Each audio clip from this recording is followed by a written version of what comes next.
Here we go. Another crazy story where I'm assuming this man missed some red flags, but a relative stepped in and said something to him.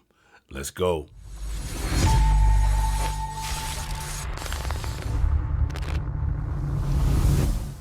I am 36 years old and my ex wife is 34.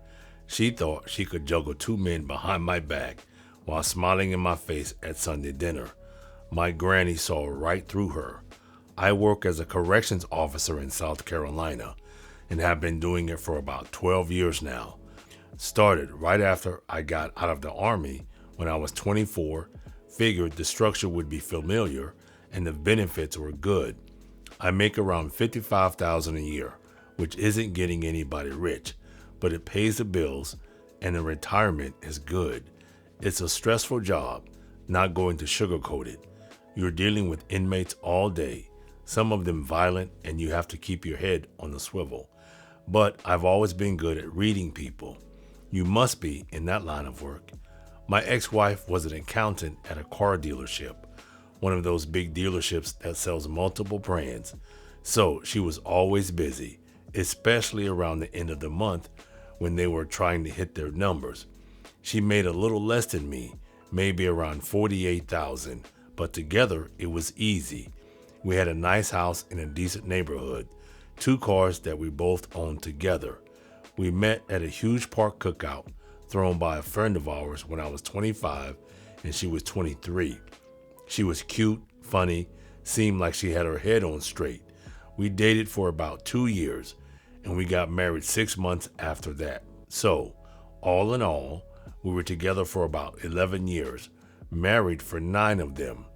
Now, my grandmother is 81 years old and sharp as a tack. She raised me after my mom passed when I was 12, so we are really close. She doesn't miss anything, and she's never been the one to bite her tongue. If she doesn't like something, you're going to hear about it. But she's also fair. She doesn't start trouble for no reason. So when she pulled me aside after a family dinner about 2 years ago, I knew something was wrong. We all got together at my aunt's house for her birthday. Just family, food, and fellowship. My wife came with me like she always did, and everything seemed normal at first. She was laughing, talking to my cousins, helping set the table, but my grandmother was watching her. I didn't notice it at the time, but my granny told me later she had been paying attention to my wife the whole night. See, my wife kept going to the bathroom, and every single time she took her phone with her. Now, that might not seem like a big deal to some people, but my grandmother grew up in a different era. She noticed things, and she thought it was strange that a woman would need to use the bathroom 4 or 5 times during a 2-hour dinner and couldn't be separated from her phone for even 5 minutes. Ding, ding, ding. I don't know if that's not a red flag, I don't know what is. So my grandmother did something that might sound nosy to some of you, but I'm grateful for it every single day. She followed my wife to the bathroom, not inside, obviously, but she stood by the door and she listened. What my grandmother heard confirmed my worst fears. My wife was whispering to someone on the phone. Grandma couldn't make out every word, but she heard enough. She heard my wife say she didn't love me anymore. That she was tired of pretending, that she couldn't wait to see him again. My grandmother stood there for a minute processing what she just heard. My grandmother left before my wife came out of the bathroom. My wife came out of the bathroom, smiled at grandma like nothing happened when she got back to the table. She had no idea anyone had been listening. Grandma didn't say anything to her. She waited until the end of the night, pulled me aside in the kitchen, and told me exactly what she heard, word for word. My first reaction was denial. I said, Granny, you probably misheard. Maybe she was talking to a girlfriend about something else. Yeah, you'll be surprised at some people when they're in their 80s, they are still sharp. I've seen it. But Grandma just looked at me with those eyes that have seen everything in 81 years and said, Baby, I know what I heard.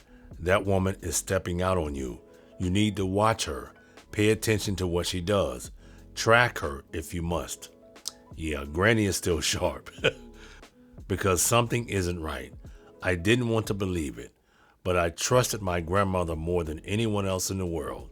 So I started paying attention to my wife. The first thing I noticed was the phone. My wife had always been protective of it, but now it was like that thing was glued to her like another limb. She took it everywhere. Bathroom, shower, even when she was just going to the kitchen for a glass of water. She'd step outside to take calls and say it was just stuff about accounting with her job. Little things I had been missing were now staring me right in the face. Then I noticed the schedule changes. She started having more late nights at the dealership, more work dinners, more girls' nights with her girlfriends. Yeah, we all know what girls' nights consist of, don't we? And every time she came home from these events, she'd head straight for the shower. But she always took a shower before she left to go out with her friends. Didn't want to kiss me, didn't want to sit down and talk about her day, just straight to the shower. I kept my mouth shut and started documenting everything. Dates, times, excuses. I bought a notebook and wrote it all down. I wasn't going to confront her without proof. I'd seen too many guys at work talk about how their wives lied right to their faces, denied everything, and then made them look crazy. That wasn't going to be me. After about a month of documenting, I made two decisions. First, I bought a GPS tracker and put it on her car. Now, before anybody says anything, the car was in both our names, so it was perfectly legal. Second, I hired a private investigator. The private investigator cost me about $5,000, but it was the best money I ever spent. Yeah, I'm going to second that. Private investigators will save you lots of money in the long run. Think about it. I told him what I suspected and gave him her schedule. He started following her while I monitored the GPS. What I found was worse than I expected. The GPS showed me she wasn't going where she said she was going. When she said she was working late, her car was parked at a house. When she said she was at girls' night with her girlfriends, her car was at a hotel. She wasn't even trying to be creative about it. Damn. But here's the part that really got me. The private investigator called me after about 2 weeks and said, "Man, I gotta tell you something. Your wife isn't just seeing one guy, she's seeing two. Two men at the same time while married to me." Well, that's not uncommon. Some people have 2 or 3 side dudes or 2 or 3 side women. It's not uncommon. The private investigator had photos of everything. He followed her to the house and saw her go inside with the guy. Then 2 days later, he followed her to a hotel and saw her meet a completely different man. She was rotating between them like they were shifts at a job. I was in shock, to say the least. She was running a whole operation behind my back. The private investigator did some digging and found out who these guys were. The first one was a guy she met through her friend, Natalie. And here's the kicker. Natalie was also cheating on her husband. What do they say? Birds of a feather flock together. And here's the kicker. These two women were out here covering for each other, providing alibis for each other, probably laughing about their husbands together. The guy was 38 years old and married. That's right. He had a wife at home too. The second guy was someone she met on one of those girls' nights at a bar. He was 32 and he wasn't married, but he was engaged. Had a fiance who probably thought she was about to marry a faithful man. I had to sit with this information for a few days. I needed to figure out my next move because I wasn't just going to confront her and yell and scream. That's not how you handle this. I needed to be strategic. First thing I did was consult with the divorce attorney. Ding, ding, ding. I needed to know what my options were in South Carolina, and what he told me was music to my ears. See, South Carolina is what they call a fault divorce state. That means if you can prove your spouse cheated, it affects the divorce proceedings, specifically adultery. And under South Carolina law, a spouse who commits adultery is barred from receiving alimony. Let me say that again for the people in the back. If you cheat in South Carolina and your spouse can prove it, you get nothing in alimony. My attorney looked at the evidence I had, the GPS records, the private investigator's photos, the documentation I've been keeping, and he said I had more than enough to prove adultery in court. He said most people don't come in with this level of evidence, but I'm a corrections officer. I know how to build a case. I know the importance of documentation. Now it was time for the confrontation. I waited until the weekend. She thought we were just having a regular weekend. She was sitting at the kitchen table drinking coffee and scrolling through her phone, probably texting one of her boyfriends for all I know. I sat down across from her and slid a folder under her hand while she was on the phone. She looked at me and said, "What's that?" I said, "Open it." She opened the folder and she was shocked. Inside were the photos, her walking into the apartment, her at the hotel, her kissing one of the guys in a parking lot, timestamps on everything. She started stuttering. I bet. Where did you? How did you? She couldn't even form a complete sentence. I said, "My grandmother heard you in the bathroom at my aunt's house, whispering to one of your boyfriends about how you don't love me anymore." So I started paying attention and found out everything. She tried the usual stuff. She said it was a mistake. Bullshit. She had 2 men. That wasn't a mistake. She said it didn't mean anything. She said she still loved me, but I just sat there and let her talk, let her dig herself deeper. Then I asked her straight up, how long has she been cheating on me? She broke down and admitted everything. The first guy, the one she met through Natalie, she'd been seeing him for about 8 months. The second guy, the one from the bar, about 4 months. So, for at least 4 months, she was sleeping with both while coming home to me every night. See, that's the kind of shit I'm talking about. That's dangerous. That's why you don't take cheaters back, because they are putting your health at risk. When she finally stopped talking, I said, "I already talked to a lawyer. I'm filing for divorce. And you should know that in South Carolina, adultery means you don't get alimony. So whatever you thought you were going to get out of this marriage, you can forget about it." The look on her face when I said that, priceless. She actually had the nerve to say, "That's not fair." She was sleeping with 2 men behind my back for months, and she wanted to talk about fair? That's crazy. The divorce was fast. It was done in 9 months. That's fast from what I hear. She tried to fight it at first. Her attorney tried to argue that she should still get some kind of support, but my attorney laid out the evidence in court, and the judge wasn't having it. South Carolina law is clear. Man, I tell you, South Carolina, Georgia, North Carolina, Virginia doesn't seem to be a good place for cheaters. Adultery bars alimony, period.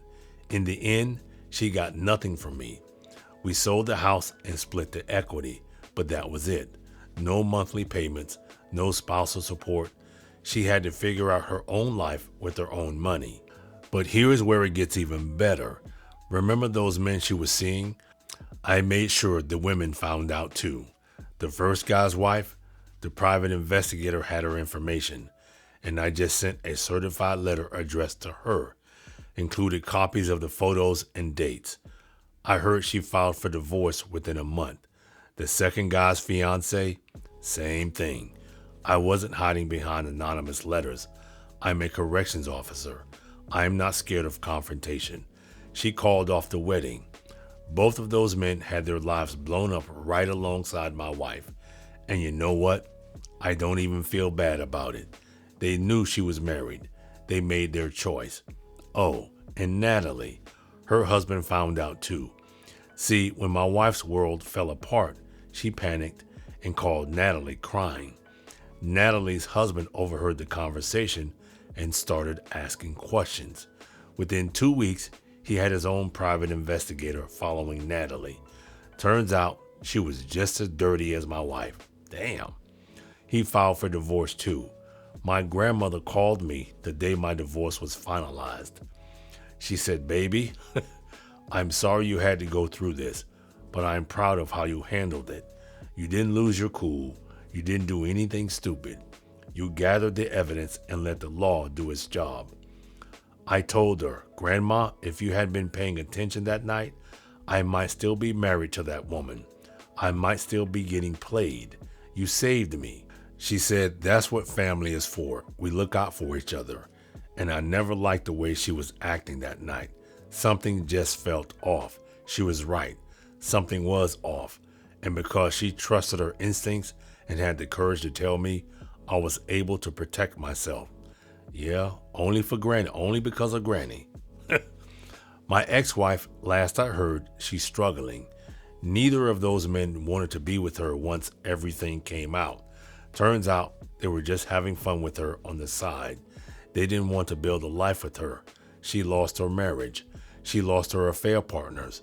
She lost her cheating buddy, Natalie. Good loss. All within a few months.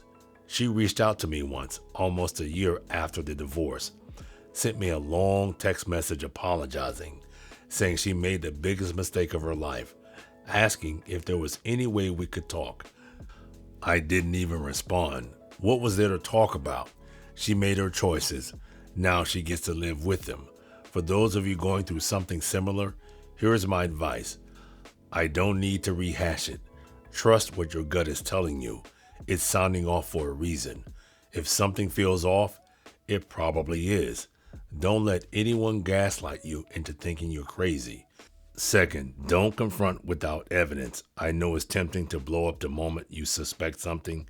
It's easier said than done. We all have emotions, but you have to channel those emotions. Exactly.